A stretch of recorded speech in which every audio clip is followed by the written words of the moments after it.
वक्त है आज की बड़ी खबरों की इनसाइड स्टोरी जानने का।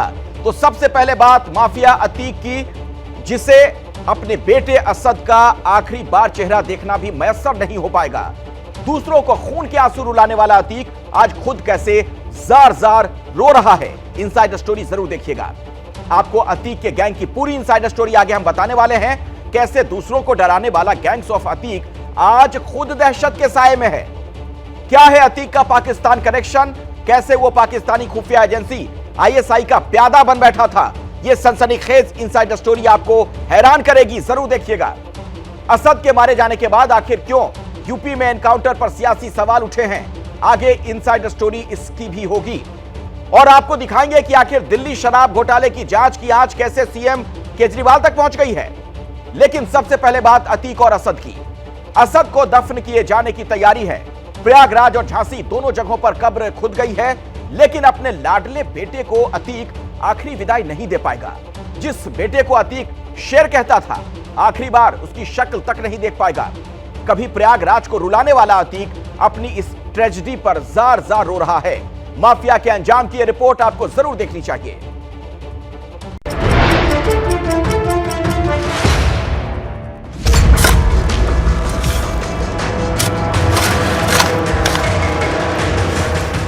गुलाम असद की कब्र खोदी जा रही थी।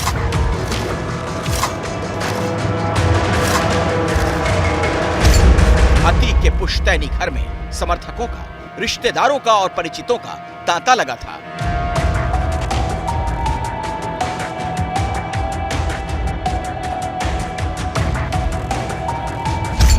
उधर पुलिस हिरासत में माफिया अतीक अहमद तड़प रहा था।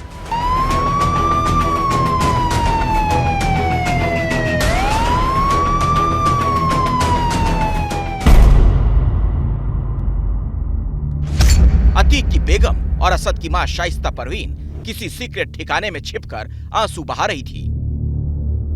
ना तो अतीक और ना ही शाइस्ता ना अपने तीसरे बेटे असद अहमद के जनाजे में शामिल हो पाएंगे और ना ही आखिरी बार उसका चेहरा ही देख पाएंगे।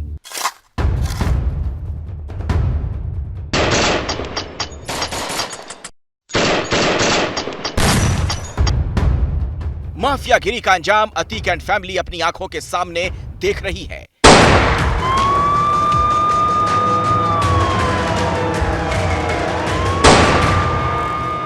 ये सब उसी प्रयागराज में हो रहा है जहां कभी डॉन अतीक अहमद के खौफ की सत्ता चलती थी। अतीक का नाम सुनकर ही लोग थर्रा जाते थे। वही प्रयागराज जहां कभी अतीक की मर्जी के बगैर पत्ता भी नहीं हिलता था। अतीक अहमद के बेटे असद को जिस कब्रिस्तान में दफनाया जाना है वो पुराने प्रयागराज शहर के कसारी मसारी इलाके में स्थित है। यहाँ असद को उसके दादा हाजी फिरोज अहमद की कब्र के नजदीक ही दफनाया जाएगा। तो अतीक के पिता हाजी फिरोज अहमद की कब्र के नजदीक ही पोते असद अहमद को दफनाए जाने की तैयारियां हो चुकी हैं। वो असद जिसने 19 साल की उम्र में उमेश पाल के मर्डर जैसा पहला संगीन गुनाह किया और पहले ही गुनाह में उसे 49 दिनों के भीतर सजाए मौत मिली। अतीक पर 1989 में जब हत्या का पहला मुकदमा दर्ज हुआ था तब उसकी उम्र 17 साल थी, लेकिन अतीक को कोर्ट से पहली सजा सुनाई गई 43 साल के बाद। तो बाप ने 4 दशक तक अपने गुनाह का साम्राज्य चलाया। उसी हनक के चलते बेटे ने भी महज 19 साल की उम्र में ही कानून को धुआं धुआं करने का दुस्साहस किया और मारा गया। वो शायद भूल गया था कि हर दौर में समय एक जैसा नहीं रहता। किसी की भी मट्टी रहती सभी सुन सुन के आ रहे हैं। यही देखना है कि मट्टी आज हम लोग दीदार कर ले सामने। अगर वो गलत था तो अब पुलिस कचहरी में ले जाते हैं, उसको इनकाउंटर करना गलत। जब योगी जी खुद इस बैठ के सजा दे रहे हैं तो हाई कोर्ट बंद करवा दीजिए, सुप्रीम कोर्ट बंद करवा दीजिए। भले ही अतीक के पुश्तैनी घर में जुटे उसके समर्थक एनकाउंटर में उसके बेटे असद के मारे जाने से दुखी हों, एनकाउंटर पर सवाल उठा रहे हों, लेकिन उमेश पाल हत्याकांड का ये सनसनीखेज वीडियो भला कौन भूल सकता है।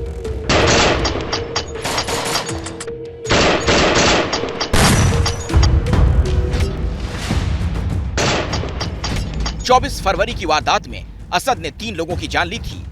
एक थे उमेश पाल, जो कि राजू पाल मर्डर केस के मुख्य गवाह थे, और साथ में उनकी सुरक्षा में लगे यूपी पुलिस के 2 सिपाही संदीप और राघवेंद्र। इसीलिए असद की मौत पर आंसू बहाने से पहले ये ध्यान में रहे वो न सिर्फ एक हत्याकांड के गवाह की हत्या का गुनहगार था, बल्कि उसके हमले में 2 पुलिसकर्मी भी अपना फर्ज निभाते हुए शहीद हो गए थे।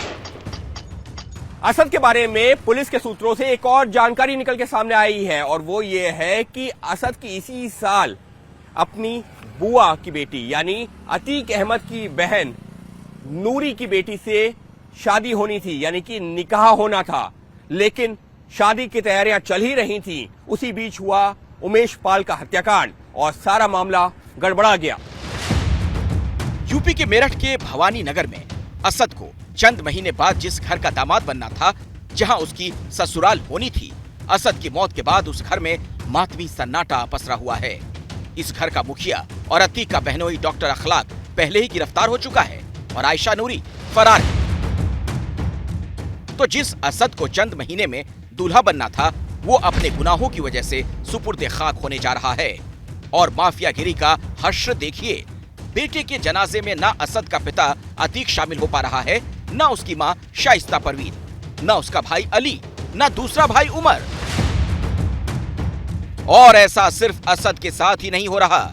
असद के साथ मारे गए शूटर गुलाम हसन के परिवार वाले भी आखिरी बार अपने बेटे का चेहरा नहीं देखना चाहते। बेटे की मौत पर गुलाम की मां कपकपाती हुई आवाज में कहती है, उसने हमें कहीं का नहीं छोड़ा। शव है वो लेंगे ना उसके चेहरे को देखेंगे। आज भी आप उस बात पर कायम हैं? बिल्कुल कायम है, नहीं लेंगे न देखेंगे न जाएंगे। तो अपराध और गुंडई का यही है सबसे बड़ा सबक। Bureau report, ABP news.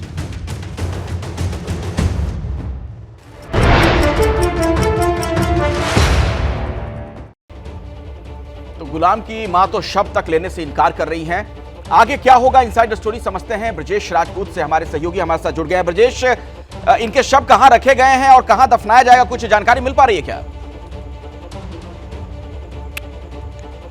देखिए अखिलेश, हैरानी की बात है कि तकरीबन 30 घंटे हो गए हैं। मेरे पीछे मौचूरी है झांसी मेडिकल कॉलेज की, और दोनों डेड बॉडी यहीं पे हैं और तो उनको 30 घंटे हो गए हैं। अब यहाँ जो पुलिस इंतज़ार कर रही है कि दोनों जो जिनका इनकाउंटर हुआ है, असद और गुलाम, उनके परिजन हैं, दोनों को एक साथ यहाँ से रवाना किया जाए। तो असद के परिजन तो आ गए हैं यहाँ पर, 6 बजे आ गए हैं, मगर पिछले 2 घंटे से वो लगातार इंतज़ार ही कर रहे हैं, क्योंकि उनका कहना है कि पुलिस अब तक उनको कुछ बता नहीं रही कि इनको हमको कब लेके जाना है। दोनों तैयार हैं प्रयागराज ले जाने के लिए। 2 वकील आए हैं, उनके एक फूफा जी आए हुए हैं, मगर इस सबके बावजूद पुलिस के हमको जो जानकारी मिल रही है वो उसके मुताबिक पुलिस ये चाह रही है कि गुलाम के परिजन भी आ जाएं, तो दोनों डेड बॉडी को एक साथ यहाँ से प्रयागराज रवाना करें। हालांकि एक थ्योरी और चल रही है, वो ये कि चूंकि मामला बहुत सेंसिटिव है, तो क्यों ना ऐसा किया जाए कि इनके परिजनों को समझाइश दी जाए, और यहाँ पर जो एक शमशान घाट है, कब्रिस्तान है, वहाँ इन दोनों को दफनाने के लिए इनके परिजनों को समझाइश दी जाए। तो फिलहाल दोनों चीज़ों पर बात अभी चल रही, मगर कुछ तय नहीं हुआ। चलिए, शुक्रिया ब्रजेश इस जानकारी के लिए आपका। उमेश पाल की हत्या के बाद असद समेत अतीक के 4 गुर्गों की कब्र खुद चुकी है। आज अतीक अपने बेटे की मौत पर गमगीन है। अतीक का ये गम और बढ़ने वाला है, क्योंकि अतीक गैंग के खिलाफ यूपी पुलिस और एसटीएफ का एक्शन चालू है। एसटीएफ सरगर्मी से अतीक के गुर्गों की तलाश कर रही है।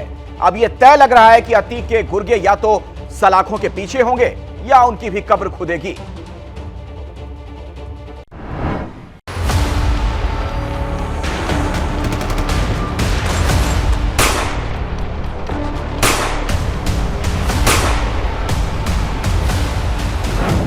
सत्ताईस फरवरी अरबाज मारा गया।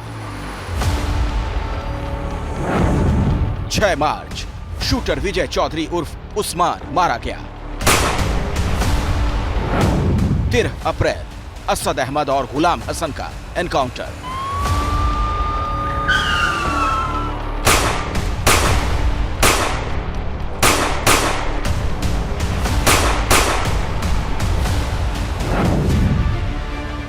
'गैंग्स ऑफ अतीक' का फ्यूचर तय हो चुका है। असद और गुलाम की कब्र खुद चुकी है। ऐसे ही 144 और कब्रों में दफन होगा गैंग्स ऑफ अतीक। 24 फरवरी की शाम प्रयागराज में उमेश पाल को जिस तरीके से मारा गया, उसका मकसद दहशत फैलाना था। पिछले 43 सालों से इसी दहशत की बुनियाद पर अतीक अपना साम्राज्य चला रहा था। आज वही अतीक जेल की सेल में बैठा आंसू बहा रहा है। कभी दहशत का दूसरा नाम रहे अतीक की ये तस्वीरें बता रही हैं कि समय की मार कैसी होती है। बेशक अतीक पुलिस की कस्टडी में है, लेकिन उसके खूनी शूटर्स अभी भी बाहर घूम रहे हैं। वो शूटर्स जो अतीक के एक इशारे पर खून खच्चर करने के लिए तैयार रहते थे, लेकिन अब फिलहाल अपनी जान बचाने के लिए मारे मारे फिर रहे हैं। उमेश पाल मर्डर केस में जिस शख्स ने सबसे ज्यादा सुर्खियां बटोरी वो है गुड्डू मुस्लिम। अतीक का वो शूटर जो 24 फरवरी को थैले से बम निकालकर मार रहा था। बम बांधने और बम फेंकने में माहिर गुड्डू मुस्लिम को पुलिस सरगर्मी से तलाश रही है। उमेश पाल मर्डर के बाद गुड्डू मुस्लिम मेरठ में अतीक की बहन के घर छिपा रहा। अतीक के जीजा अखलाक से पैसे लेकर गुड्डू मुस्लिम फरार हो गया था। पुलिस को चंद दिन पहले अजमेर में गुड्डू मुस्लिम की लोकेशन मिली थी, लेकिन वो पुलिस को चकमा देकर फरार हो गया। लेकिन अब गुड्डू मुस्लिम पुलिस के रडार पर है। यूपी एसटीएफ ने गुड्डू की मदद के आरोप में सतीश पांडे को गिरफ्तार कर लिया है। सतीश पांडे से पूछताछ में एसटीएफ को अहम जानकारी मिली है। गुड्डू मुस्लिम के एक और मददगार की तलाश हो रही है। सूत्रों के मुताबिक गुड्डू मुस्लिम के बारे में एसटीएफ के पास अब इतनी जानकारी है कि वो कभी भी गुड्डू मुस्लिम तक पहुंच सकती है। अतीक का ये बमबाज कभी भी यूपी एसटीएफ के शिकंजे में होगा, या अगर इसने असद और गुलाम जैसी गलती की और पुलिस पर फायरिंग की तो यकीनन अतीक के एक और शूटर की कब्र खुदेगी। सिर्फ गुड्डू मुस्लिम ही नहीं, उमेश पाल मर्डर केस के अन्य शूटर अरमान और साबिर यूपी एसटीएफ की रडार पर हैं। बिहार का अरमान अतीक के सबसे खास शूटर्स में शुमार है। अरमान पर भी यूपी पुलिस ने 5 लाख का इनाम घोषित किया है। अरमान के ठिकानों की जानकारी भी पुलिस जुटा रही है। यूपी पुलिस के रिकॉर्ड के मुताबिक अतीक के गैंग में 144 बदमाश शामिल है। इन सभी बदमाशों की क्राइम कुंडली अब यूपी पुलिस खंगाल रही है। खास बात यह है कि भले ही रिकॉर्ड में अतीक के गैंग में 144 सदस्यों के शामिल होने की बात कही गई है, लेकिन हकीकत में अतीक के गिरोह में इससे कहीं ज्यादा गुर्गे शामिल हैं। पुलिस के एक्शन में अतीक के कई गुर्गे सलाखों के पीछे पहुंच चुके हैं। अतीक गैंग के मेंबर सदाकत खान को 26 फरवरी को पुलिस ने गोरखपुर में पकड़ा। 28 फरवरी को नफीस अहमद गिरफ्तार हुआ। 10 मार्च को फुरकान और राशिद गिरफ्तार हुए। 18 मार्च को रुखसार अहमद पकड़ा गया। इन गुर्गों के साथ ही अतीक के गैंग को ऑपरेट करने वाले उसके फैमिली मेंबर्स पर भी पुलिस का शिकंजा कस रहा है। दरअसल गैंग्स ऑफ अतीक में सिर्फ बाहरी शूटर ही नहीं थे। अतीक की बहन आयशा नूरी की 2 बेटियां, अशरफ की पत्नी जैनब फातिमा, इन सभी की तलाश पुलिस कर रही है। वहीं अतीक के जीजा अखलाक को गुड्डू मुस्लिम की मदद के आरोप में गिरफ्तार किया जा चुका है। दरअसल अतीक ने अपने गैंग के जरिए ही राजनीति में अपनी जगह बनाई, अपने आतंक के बल पर ही चुनाव जीता और राजनीति की सीढ़ियां चढ़ता रहा। 1979 में पहला गुनाह करने वाला अतीक 1989 में पहला चुनाव जीता था, लेकिन वो पूरे उत्तर प्रदेश में चर्चित हुआ 1995 के लखनऊ गेस्ट हाउस कांड से। तब अतीक अहमद पर मायावती और बीएसपी के दूसरे विधायकों पर अटैक का आरोप लगा था। तब मुश्किल से मायावती की जान बची थी। उसके बाद अतीक जनवरी 2005 में तब चर्चा में आया था जब दिन दहाड़े बीएसपी विधायक राजू पाल का मर्डर हुआ। 4 दशक यानी पूरे 43 साल से अतीक प्रयागराज से लेकर के लखनऊ तक हर काले कारनामे को अंजाम देता आया है, लेकिन अब उसके गैंग के खात्मे का काउंटडाउन शुरू हो गया है। उमेश पाल मर्डर केस के बाद बेटे असद समेत अतीक गैंग के 4 बदमाश एनकाउंटर में मारे जा चुके हैं। अब बाकी बचे अतीक के गुर्गों की तलाश है। उनका मुकाम भी या तो अतीक की तरह जेल ही होगी या फिर असद की तरह कब्र। Bureau report, ABP news. और इस खबर की इनसाइड स्टोरी आपको बताएंगे हमारे सहयोगी अभिषेक उपाध्याय। सीधे उन्हीं का मैं रुख करना चाहूंगा। अभिषेक, कुल मिलाकर जो एक तस्वीर नजर आ रही है, ऐसा लगता है कि सबका नंबर आएगा। बिल्कुल, देखिए ये जो पूरा प्लान है और कहानी यही है असली कि ये प्लान बहुत ही फुल प्रूफ प्लान है। और ये प्लान ऐसा नहीं है कि सिर्फ अतीक के तक सीमित है या अशरफ तक सीमित है या फिर अतीक के 2 बेटे उमर और अली जो कि अभी जेल में है, तीसरे का इनकाउंटर हो गया है, सिर्फ अतीक के परिवार तक नहीं है, बल्कि अतीक का जो इंटर स्टेट गिरोह है 227 उससे जुड़े हुए करीब 150 से ज़्यादा सदस्य हैं जो बाकायदा आइडेंटिफाइड हैं, जो उससे जुड़े हुए हैं। उन सब पर शिकंजा कसा जाएगा, जो फाइनेंसर हैं उनको भी पकड़ा जाएगा, जो स्लीपर सेल हैं यानी कि जो प्रोटेक्शन देने का काम करते हैं उनको भी धरा जाएगा। और सबसे महत्वपूर्ण बात यह है अखिलेश कि जो राजनीतिक संरक्षण का नेटवर्क है उसको आइडेंटिफाई किया जा रहा है। जो दिल्ली में बैठा हुआ पूर्व सांसद, यहाँ पर यूपी में जो राजनीतिक हलकों से जुड़े हुए लोग जो प्रोटेक्शन देते आए थे और जो आज भी प्रोटेक्शन दे रहे हैं, उन सबको आइडेंटिफाई किया गया। पूरी कमर तोड़ने का ये प्लान है। जी धन्यवाद अभिषेक आपका हमारे साथ जुड़ने के लिए। करीब 4 दशक के आपराधिक रिकॉर्ड के बाद पहली बार अतीक को 2023 में सजा हुई और पहली बार ही अतीक ने पुलिस पूछताछ में अपना गुनाह भी कबूला है। उमेश पाल मर्डर केस में अतीक के कबूलनामे से एजेंसियां भी शॉक्ड हैं। अतीक के कबूलनामे से साफ हो रहा है कि कैसे बॉर्डर पार से लेकर देश की राजनीति में अपने रिश्तों के चलते वो बसता रहा।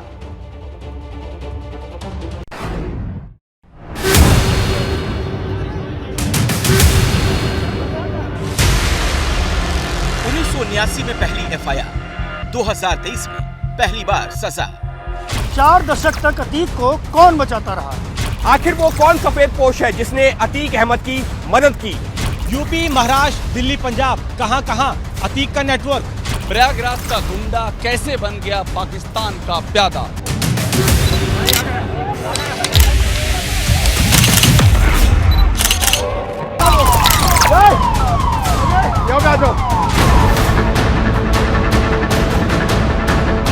उमेश पाल मर्डर केस की जांच जैसे जैसे आगे बढ़ रही है, अतीक से पूछताछ हो रही है, ऐसे राज सामने आ रहे हैं जो एजेंसियों को चौंका रहे हैं।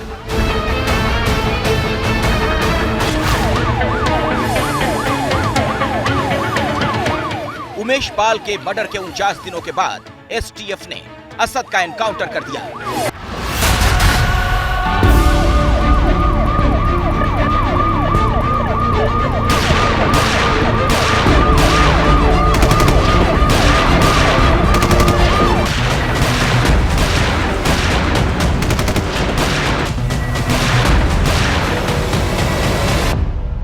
लेकिन असद तक पहुंचने में एसटीएफ को जितना पसीना बहाना पड़ा, जैसे असद एजेंसियों को चकमा देता रहा, उससे साफ हो गया अतीक का गुनाहों का नेटवर्क कितना मजबूत था।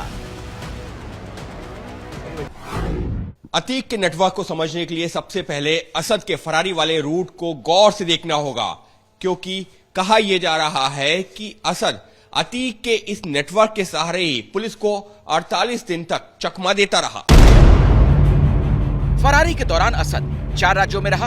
24 फरवरी को उमेश पाल की हत्या के बाद असद एक दिन प्रयागराज में रहा। अगले दिन असद मोटरसाइकिल से कानपुर पहुंचा। कानपुर से बस से असद दिल्ली के आनंद विहार बस अड्डे पहुंचा।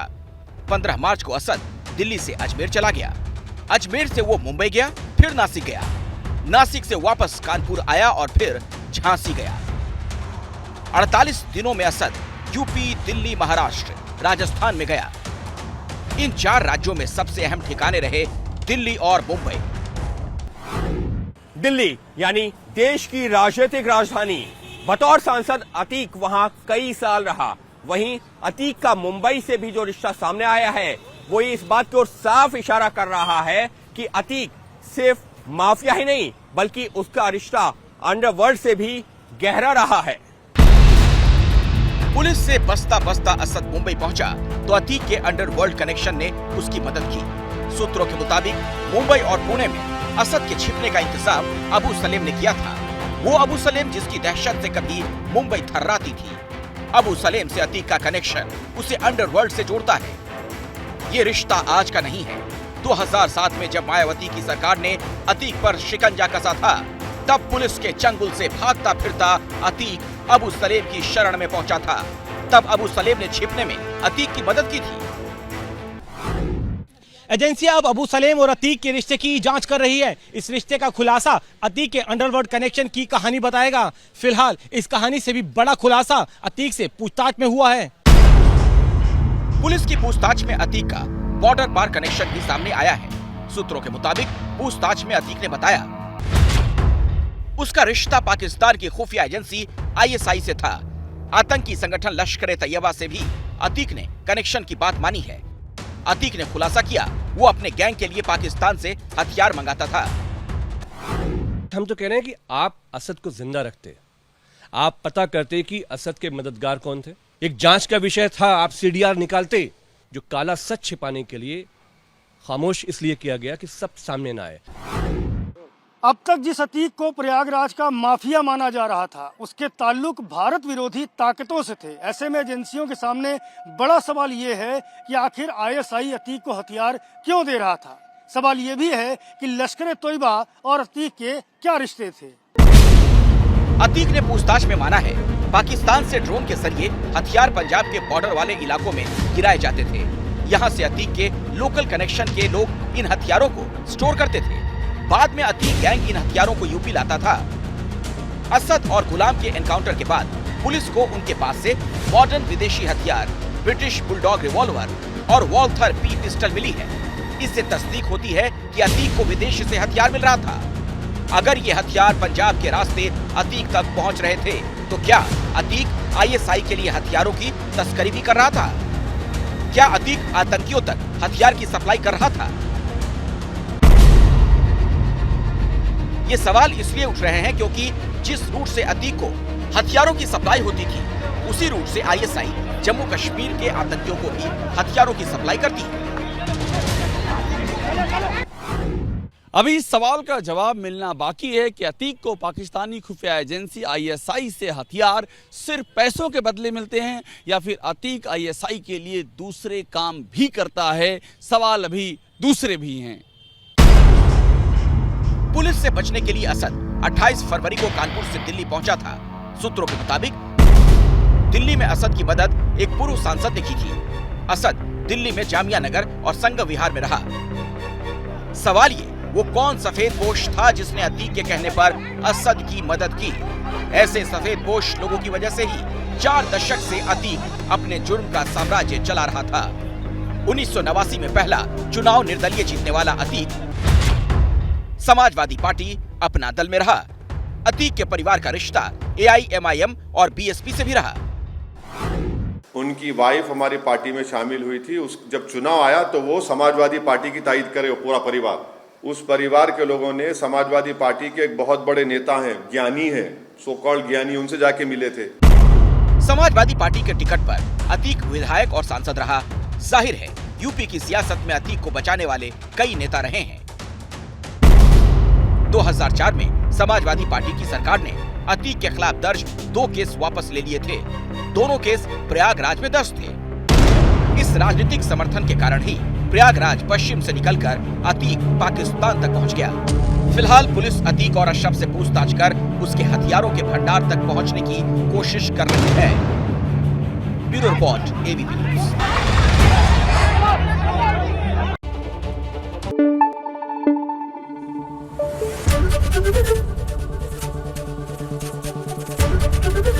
एबीपी न्यूज आपको रखे आगे।